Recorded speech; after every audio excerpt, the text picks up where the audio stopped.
It's finished here at the J. Davison. Altrincham 1, Solihull Moors 1, meaning we head to an FA Cup replay on Tuesday. Manager Phil Parkinson joins me. Phil, you mentioned in your post-match interview on Tuesday you were confident for today. Does that still remain ahead of Tuesday? Absolutely. I also said there was nothing between the two teams, didn't I? So I think you saw that today. A really low-key affair, which has happened. We either have a really entertaining game against Solihull where we win heavily or they do. Or it's really tight like that, and I think you'll see the same sort of game come Tuesday. It's really important, if we couldn't win it, that we stayed in the hat. And they put a little bit of pressure on us at the end, didn't they? But we weathered that, and like I said, when you don't play particularly well, and I don't think either team did, I thought it was quite a cagey affair. Then you've just got to make sure you're in the hat come Monday.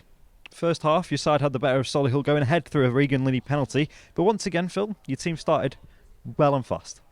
Yeah, well, that's what you want, don't you? We're at home. We've got a strong home record. They've got an excellent away record. So it was always going to be a really difficult game. And I couldn't have made that any more clear the last time I spoke to you. So I was aware of what we were coming into. Two teams probably searching for a bit of consistency as well.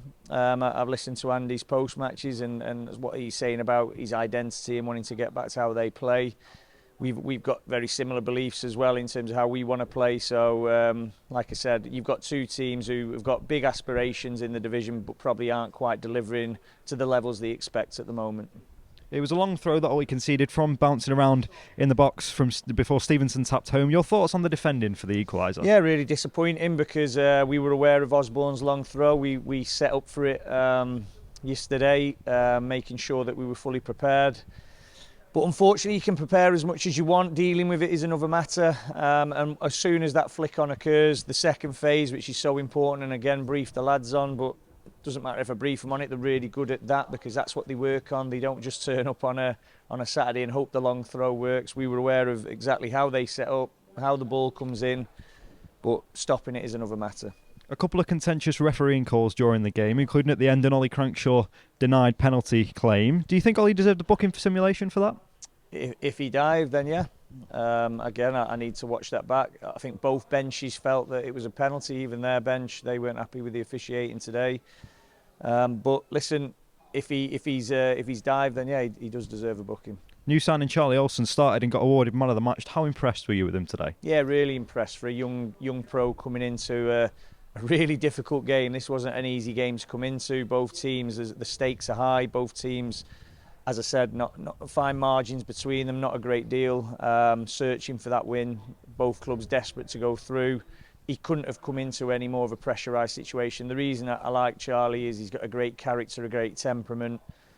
He's a winner, and like I said, if you're good enough, you're old enough. So I like what I saw in the game when I've seen him. I've watched loads of his footage. I've been very aware of him for a while, and I thought he did himself justice. And on to the man that replaced him in the second half, Lewis Baines. How important is it to have him back? Oh, it's massive. I mean, my worst nightmare was Lewis coming on in that situation, then breaking down. So that's why we didn't play Lewis.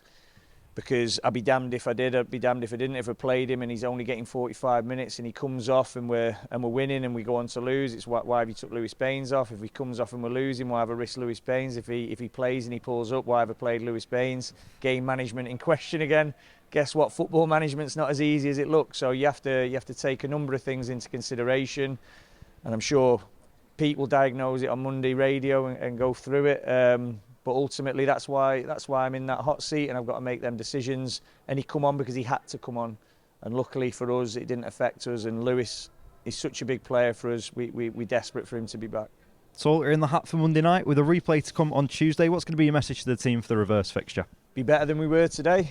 I'm desperate for the lads to take the shackles off and express themselves, but there's a lot to lose. So maybe I'm being a little bit harsh saying that they've got to produce more. But I'll be honest, I wasn't really happy with the overall performance. I expect us to be far more front foot, far more of a goal threat. I didn't think we did that enough, but I don't think they did either. I don't think you might correct me, I don't think Ethan had a save to make. There might be a cross that come in that he's caught, but I don't remember either keeper having a great deal to do. I know they had a little bit of pressure at the end, so it feels like they're on top, but we had equal amounts of pressure at different points in the game. So as I said, a really tight affair. We got a draw, and I just expect to see far more from my team, and I will, because they're a great bunch of lads, but I've thrown down the gauntlet to them in there.